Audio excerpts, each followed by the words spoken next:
Hello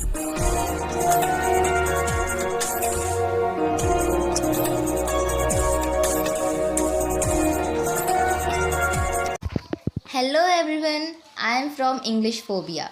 English Phobia is such a channel which will help you a lot in this English learning journey. Just believe me guys, if you really want to learn a fluent English, then stop searching videos on YouTube, because you will never get such a video or such a channel in YouTube which will teach you English accurately. So guys, we will teach you English very easily because we know that the important things which we need in learning English. So there are many important things like vocabulary, phrases, common sentences, idioms and all. So guys, if you visit our channel, then you will find that we have many more videos to help you. You will learn a lot by our channel. So if you want to learn the vocabulary, phrases and common sentences of English, then you can visit us by visiting our channel. Because we really want you to learn English language, because nowadays it became very important to learn this language. So let's move forward without wasting time. So I think I have no need to tell you about the importance of vocabulary, right?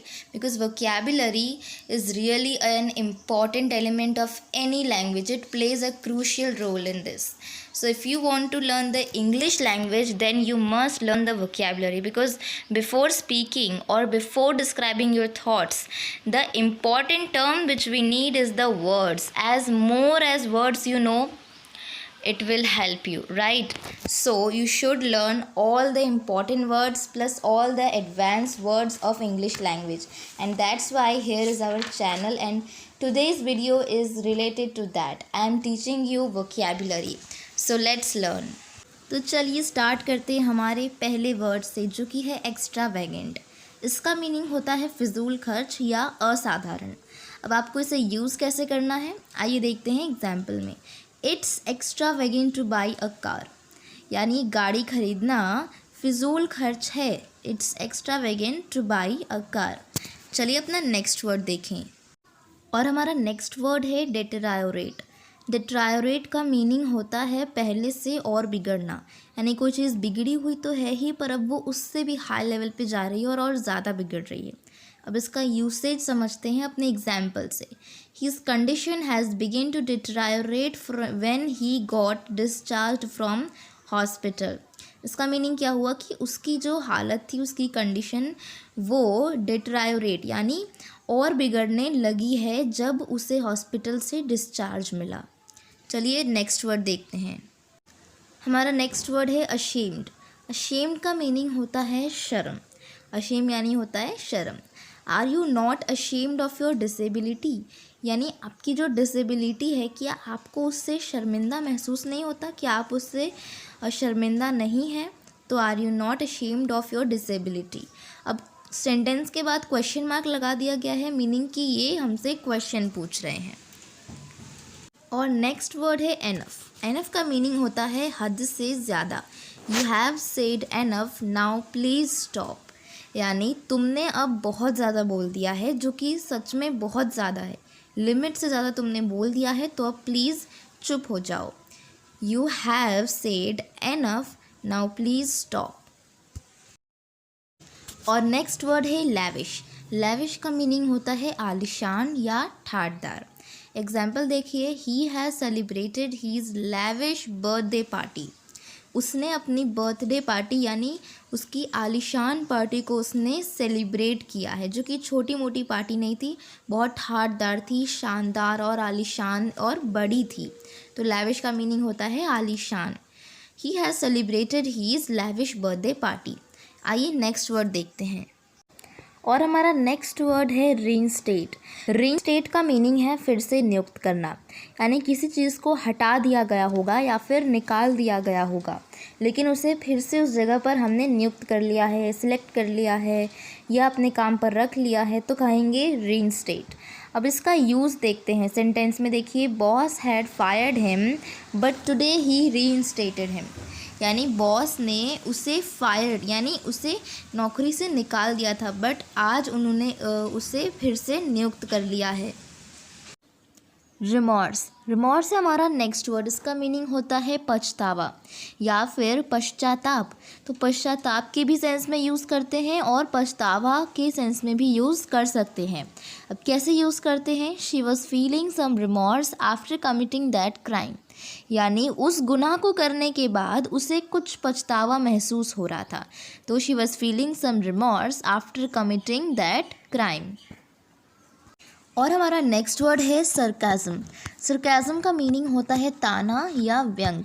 जो ताना मारते हैं, जैसे कि आपने कई बार सुना होगा कि वो हंसी मजाक के मूड में ही बोल रहे होते हैं उसी टोन में, लेकिन एक्चुअल में जो उनकी बातें होती हैं वो एज अ ताना काम करती है। और वो हमें ताना मारते हैं किसी चीज़ के लिए, या फिर हमारी किसी गलती के लिए, या फिर हमारी कोई बुराई करता है तो हमें ताना मार कर बोलता है, या कोई बेइज्जती करता है तो ताना मार के बोलता है, तो उसे हम इंग्लिश में सरकाज़म बोलते हैं।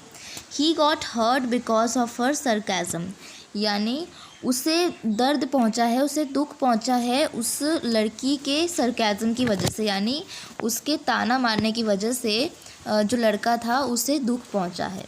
आइए नेक्स्ट वर्ड देखें। नेक्स्ट वर्ड है मॉडेस्ट।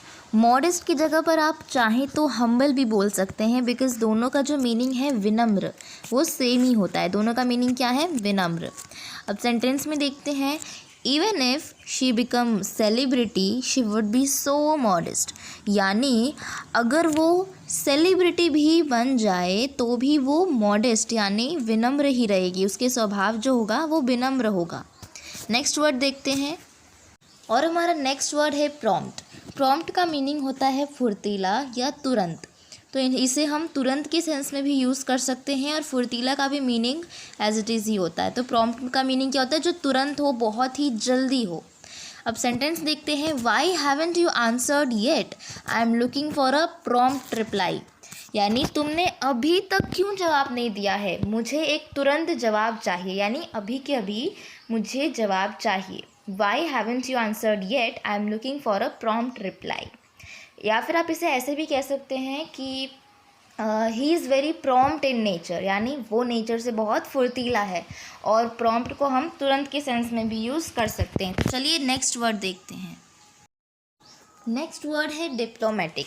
डिप्लोमेटिक का मीनिंग होता है कूटनीतिक या फिर व्यवहार कुशल भी बोल सकते हैं। डिप्लोमेटिक यानी वो लोग जो कि अपनी बातों को आसानी से बोलते नहीं हैं, यानी डायरेक्टली कहते नहीं हैं और जलेबी की तरह गोल गोल घुमा कर कहते हैं, या फिर कहाँ की बात को कहीं से भी बता देते हैं और हमें पता भी नहीं चलता है कि वो क्या कहना चाहते हैं, क्या बोल रहे हैं, और एग्जैक्टली उनके दिमाग में चल क्या रहा है ये बेसिकली हमें पता नहीं चल पाता है, क्योंकि वो नेचर से कूटनीतिक होते हैं, यानी वो चालाक टाइप के भी होते हैं और बातों को घुमा फिरा के बोलते हैं, कूटनीतिक होते हैं बेसिकली। तो डिप्लोमेटिक का यूज़ देखते हैं। She is a diplomatic lady as she never talks directly, यानी वो लेडी जो है वो डिप्लोमेटिक है, उसमें व्यवहार कुशल है, और वो कूटनीतिक औरत है क्योंकि वो साफ साफ कुछ भी बोलती नहीं है, यानी उनके जो भी ओपिनियंस होते हैं वो लोग आसानी से एक्सपोज नहीं करते हैं। वो डिप्लोमेटिक वे में उसे बोलते हैं, घुमा फिरा कर बोलते हैं और कूटनीतिक होते हैं, उन्हें हम क्या कहते हैं? डिप्लोमेटिक। आइए नेक्स्ट वर्ड देखें। नेक्स्ट वर्ड है हज़ल। हज़ल का मीनिंग होता है किसी काम को ऊर्जा से करना, यानी किसी काम को बहुत फटाफट या एनर्जेटिक वे में या मज़े से एकदम फटाफट से कर देना, जैसे कि आपको उस काम को करने का बहुत मूड है और आप उस काम को बहुत ऊर्जा से कर रहे हैं। सेंटेंस देखिए, don't hassle while cooking in kitchen. Don't hassle while cooking in kitchen, यानी किचन में खाना पकाते वक्त ज़्यादा ऊर्जा से यानी फटाफट काम मत करो, इतना भी एनर्जेटिक होके काम मत करो, आराम से करो, ठीक है। तो don't hassle while cooking in kitchen. आइए नेक्स्ट वर्ड देखें। नेक्स्ट वर्ड है ग्लटन। ग्लटन का मीनिंग होता है भुक्कड़ या पेटू। हम मोर ओवर ग्लटन को खाली भुक्कड़ के सेंस में यूज़ करते हैं, जैसे he is glutton for knowledge, यानी वो जो नॉलेज होती है, जानकारी होती है, उस चीज़ के लिए ये एकदम जिज्ञासा में है, भुक्कड़ कह सकते हैं कि उसे तो नॉलेज चाहिए ही चाहिए, इसलिए बहुत सारी किताबें पढ़ता है वगैरह वगैरह। तो ग्लटन को इस सेंस में यूज़ करते हैं। ग्लटन यानी अगर किसी को किसी चीज़ की बहुत ज़्यादा नीड हो या फिर उसे उस चीज़ को पाने की बहुत इच्छा हो, तो हम कहते हैं he is glutton for knowledge. आइए नेक्स्ट वर्ड देखें। नेक्स्ट वर्ड है आइडेंटिकल। आइडेंटिकल का मीनिंग होता है बिल्कुल समान, यानी जो बहुत ही सेम हो और बिल्कुल समान हो, तो उसे हम क्या कहते हैं, आइडेंटिकल कहते हैं।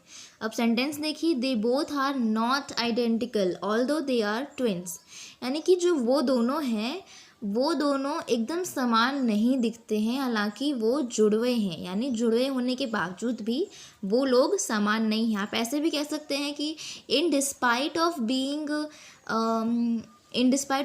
Twins they are not identical, यानी जुड़वा होने के बावजूद भी वो लोग सेम नहीं दिखते हैं, बिल्कुल समान नहीं दिखते हैं। तो आइडेंटिकल को बस सेम के सेंस में यूज़ करते हैं, लेकिन बहुत सेम होना यानी बिल्कुल समान होना जब होता है तब हम आइडेंटिकल को यूज़ करते हैं अपने सेंटेंस में। आइए नेक्स्ट वर्ड देखें।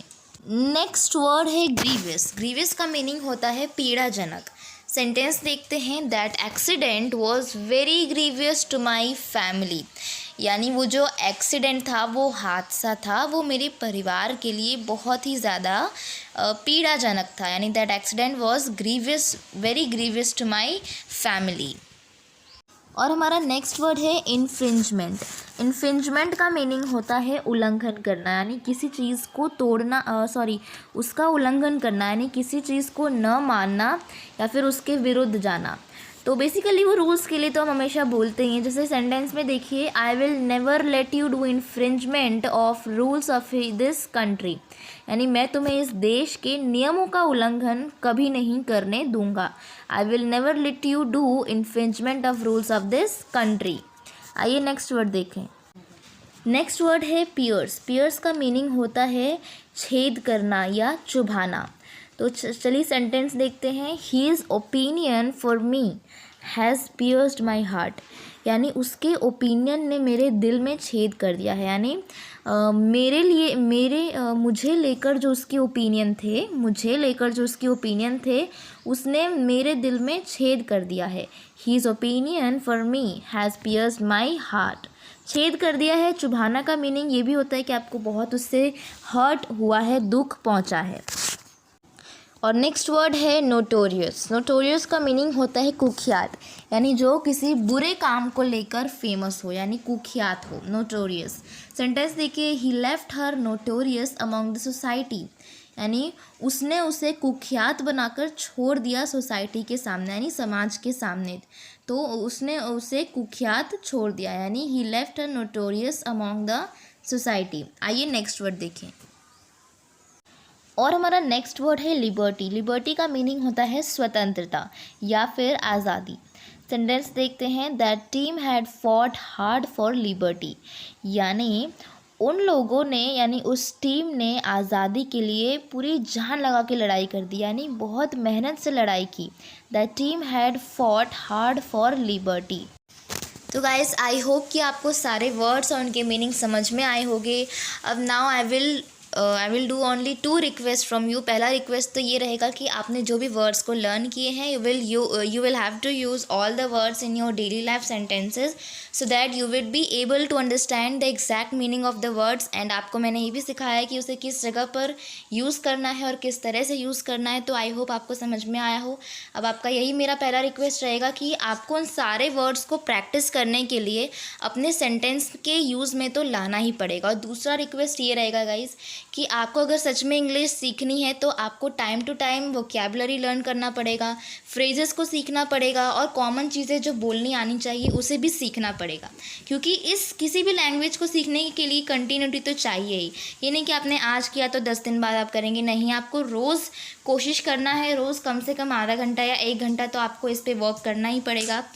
तो मैं चाहूँगी कि आप मेरे चैनल को सब्सक्राइब कर दें just for your benefit guys, क्योंकि चैनल को सब्सक्राइब करने से मैं जो रोज़ वीडियोस डालती हूँ वो आपको उसके डेली अपडेट्स मिलते रहेंगे।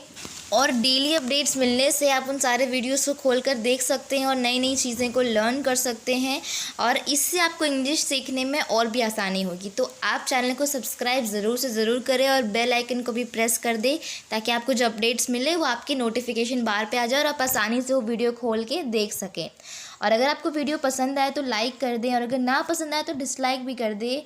हमें उससे कुछ नहीं है, आप जो चाहे वो कर सकते हैं, लेकिन आपको रिस्पॉन्स ज़रूर देना है ताकि मुझे पता चले कि कितने सारे लोग मेरे वीडियोस से सीख रहे हैं और मुझे किस टाइप के वीडियोस और अपलोड करना चाहिए उनके हेल्प के लिए। तो चलिए अब हम मिलते हैं नेक्स्ट वीडियो में।